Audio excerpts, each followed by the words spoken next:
គឺស្អីបងប្អូនថ្ងៃនេះយើងមកអាប់ដេតអំពីទីផ្សារភាគហ៊ុនដែលជាក្រុមហ៊ុន AI ហើយក្រុមហ៊ុននេះគឺមានឈ្មោះថា Palantir បងប្អូនច្បាស់ជាស្គាល់ហើយព្រោះ Palantir គឺមានភាពល្បីល្បាញខ្លាំងគួរសមហើយក្រុមហ៊ុននេះគឺជាក្រុមហ៊ុន AI ហើយកាលពី6-7 ខែមុនបងប្អូនក្រុមហ៊ុននេះគឺមានការស្ទុះឡើងខ្លាំងមែនទែនឡើងក្នុងរយៈពេលតែប្រហែលខែគឺឡើងដល់ទៅ$200ជាងដែលវាមានតម្លៃ original វាប្រហែលជា$60ខ្ញុំធ្លាប់ទិញអាហ្នឹងហើយលក់ហ្នឹងក្នុងរយៈពេលពី$60ហ្នឹងទៅ170គឺខ្ញុំទិញលក់បានច្រើនដងប៉ុន្តែក្រោយមកគឺវាហក់ឡើងរហូតដល់200ខ្ញុំគិតថាវាអត់សមនឹងប្រឡូកនៅពេលហ្នឹងដោយសារអីវាឡើងខ្លាំងហើយវាអាចនឹងធ្លាក់ចុះហើយដោយការគិតរបស់ខ្ញុំមែនគឺវាបានធ្លាក់ហើយធ្លាក់ខ្លាំងបងប្អូន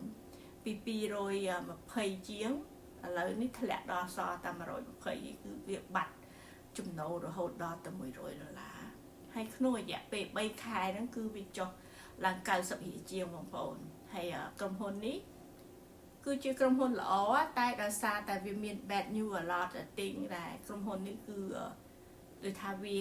ធ្លាក់ចុះប៉ុន្តែខ្ញុំជឿថាក្រុមហ៊ុននេះគឺនឹងឡើងទៅវិញដោយសារតែក្រុមហ៊ុននេះគឺមាន contract ជាមួយ government របស់សហរដ្ឋអាមេរិកច្រើនគួរសមហើយកាលពីថ្ងៃសុក្រនេះគឺខ្ញុំបានមើលព័ត៌មាននៅក្នុងNew គេបាននិយាយថា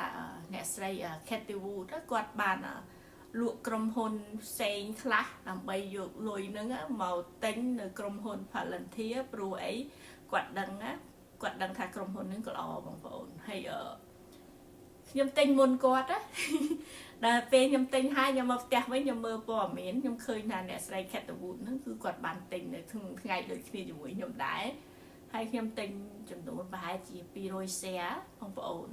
ខ្ញុំក៏ទិញឲ្យកូនស្រីរបស់ខ្ញុំខ្លះដែរក្នុង account របស់ហើយក្រុមហ៊ុននេះល្អមែនទែនបងប្អូនហើយធម្មតាអ្នក invest បើគេដឹងថាក្រុមហ៊ុននឹងល្អបងប្អូនគេ keep eye on ណាបើសិនជាវាមានឱកាសដូចឥឡូវនឹងវាធ្លាក់អញ្ចឹងគេទិញបងប្អូនគឺចំណេញច្រើនមែនទែនហើយខ្ញុំនឹងទុកភាគហ៊ុនមួយនេះបានយូរបន្តិចរហូតដល់តែវាឡើងទៅជិត200វិញមកខ្ញុំលក់ហើយអ្នកស្រី Katie Wood ហ្នឹងគាត់បានទិញច្រើនណាក្នុងតម្លៃលុយរបស់គាត់ណាដល់ទៅ11លានបងប្អូន$11លាន